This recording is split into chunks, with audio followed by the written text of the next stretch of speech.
Bonjour, eh bien, nous allons parler aujourd'hui d'un sujet qui est un petit peu complexe, mais nous allons en parler simplement, donc ça va être facile à entendre. Et pour cela, nous avons invité quelqu'un que vous connaissez bien, qui est un de nos experts, le docteur Franck Séninger. Le docteur Franck Séninger, bonjour. Bonjour. D'ailleurs, le docteur Franck Séninger, qui est médecin, mais est aussi écrivain, bien sûr, a écrit un livre qui s'appelle Intelligence génétique, où il parlait déjà un petit peu du sujet, qui est apparu aux éditions Fortas. Alors, Franck Séninger, c'est quoi l'épigénétique? L'épigénétique, bon, on fait un petit rappel sur ce qu'est la génétique. Déjà, pour parler d'épigénétique, la génétique, c'est la transmission des caractères par le biais de ce qu'on appelle l'ADN, hein, l'acide désoxyribonucléique. Et donc cet ADN transmet par l'intermédiaire des gènes des tas de caractères, la couleur des yeux, la forme des oreilles, la longueur des doigts, éventuellement la longévité, enfin tout un tas de caractères que tout le monde connaît.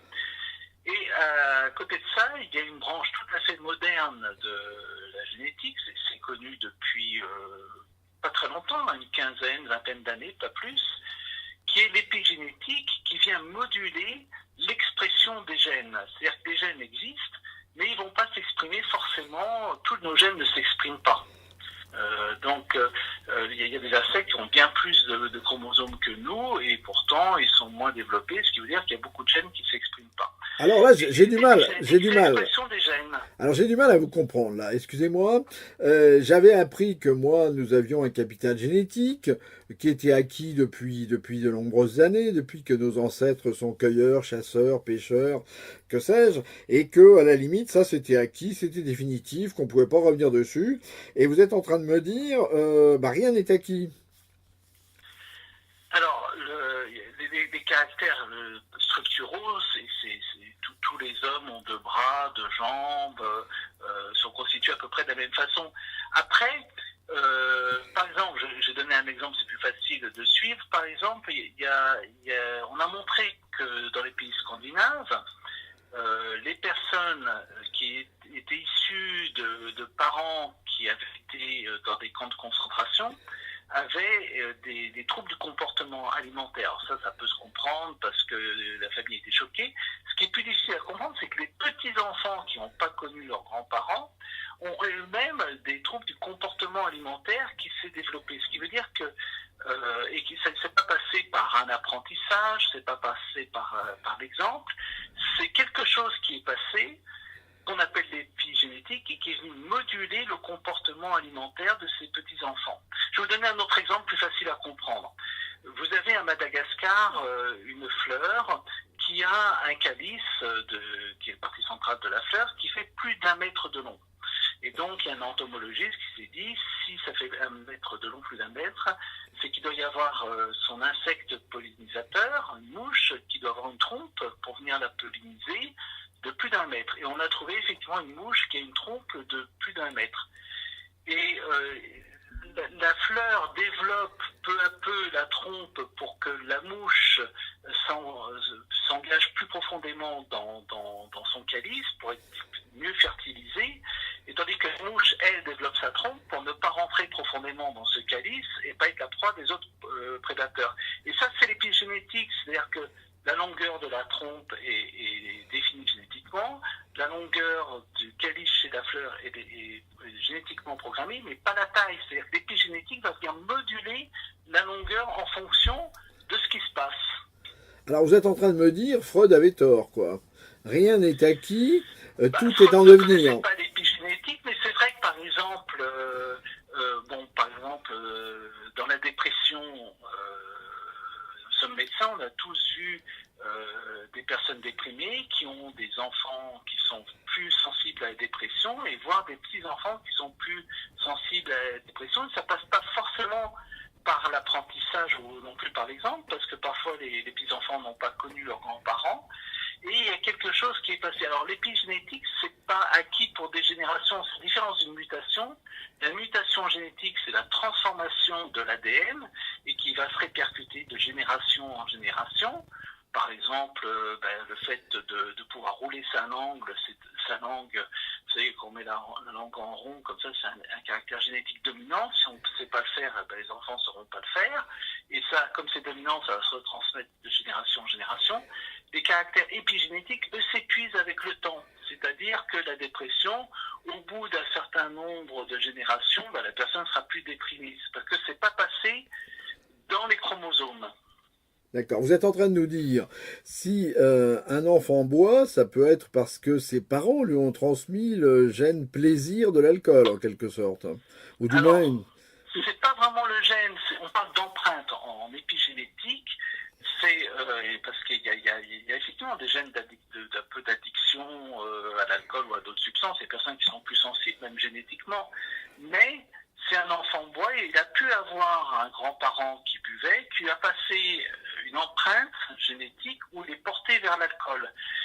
Mais comme ça s'épuise, ses propres enfants n'auront peut-être pas, et a fortiori ses petits-enfants. Quelque chose qui est extrêmement labile, comme on dit en médecine, c'est-à-dire qui est très, très, très fragile, et qui, l'empreinte génétique se détruit très, très, très facilement avec les générations. Alors que la génétique, c'est acquis, c'est dans les chromosomes, c'est transmissible, et c'est comme ça qu'une mutation, par exemple, se transmet.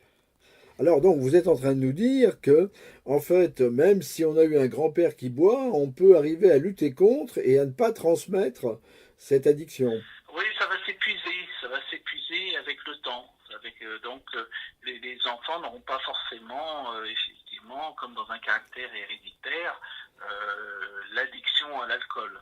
Et alors, je me suis entendu dire aussi que des femmes enceintes pouvaient transmettre à leur bébé des caractères ou des empreintes, comme vous dites, des empreintes génétiques. Alors, est-ce qu'on doit faire particulièrement attention? Ainsi, on me racontait il n'y a pas longtemps, qu'une femme ne doit pas arrêter de fumer la veille de sa grossesse, j'allais dire, la veille de son enfantement, mais 2 ans avant, pour ne pas garder cette empreinte tabac en elle, et de manière à ce que l'enfant ne soit pas lui-même victime. Est-ce que tout ça... C'est très intéressant. Hein. C'est vrai que, par exemple, une femme qui a un stress important pendant sa grossesse va avoir un enfant avec c'est sûr qu'elle n'aura pas le même enfant que si elle n'avait pas eu un gros stress. L'enfant qui naîtra aura peut-être des troubles du sommeil, des troubles de l'alimentation, peut-être une peur plus suivant le stress, parce que quelque chose sera passé. Et ça, c'est typiquement de l'épigénétique, tout à fait. Alors, donc, ce qui veut dire qu'il faut faire très attention à bien se prendre en charge, à ne pas faire trop d'excès, à ne pas commettre trop d'erreurs, parce qu'on risque d'en faire payer la facture un peu comme une retraite à nos petits-enfants. Oui, alors mais ça peut être positif. Par exemple, admettons que vous adoriez la musique, vous soyez un mélomane averti sans être un musicien exceptionnel, vous adorez la musique. Peut-être que vos enfants vont se révéler des musiciens exceptionnels et qui vont passer à leur enfant aussi l'amour de la musique. Et au bout d'un certain nombre de générations, il y a une mutation qui se crée avec, vous savez, il y a des personnes comme ça qui ont une famille avec l'oreille absolue de génération en génération. Ça commence par une empreinte génétique, donc de l'épigénétique, qui est une propension à aimer la musique. Et puis, ça se termine par une véritable mutation avec un don. S'il y a un gène de la musique, ce gène va se transmettre de génération en génération. Donc, c'est pas forcément négatif. Ça peut être aussi des choses très positives. Hein. On parle de familles de matheux, de familles de musiciens, de familles d'artistes en général. Et c'est souvent de l'épigénétique. Après, ça peut devenir effectivement des caractères héréditaires. Comme quoi, tout n'est pas psychique, mais aussi chimique. Alors voilà, c'est vrai que ça remet un peu en question certaines théories psychanalytiques, pas toutes, hein, évidemment, parce que faut pas jeter le bébé avec l'eau du bain, mais c'est vrai que ça permet de comprendre certaines choses qu'on ne comprenait pas avant. Et ben voilà. Alors, quel conseil vous nous donnez, docteur Séninger? Et là, les conseils, c'est de vivre le plus harmonieusement possible avec soi-même, de manière à passer les meilleurs côtés de soi, ses meilleures empreintes possibles et de ne pas passer des choses qui peuvent involontairement entacher la vie des générations qui suivent. Voilà, ben après Freud, on est tombé sur Connais-toi toi-même. Voilà, c'est ça. Socrate a écouté beaucoup de choses. Oui, on va pas continuer, ça s'est mal terminé pour Socrate. Bon, eh bien écoutez, merci beaucoup, docteur Franck Séninger. Nous rappelons que vous êtes l'auteur du livre Intelligence génétique qui est apparu aux éditions Enfortas. Merci beaucoup et à bientôt. Au revoir. À bientôt, au revoir.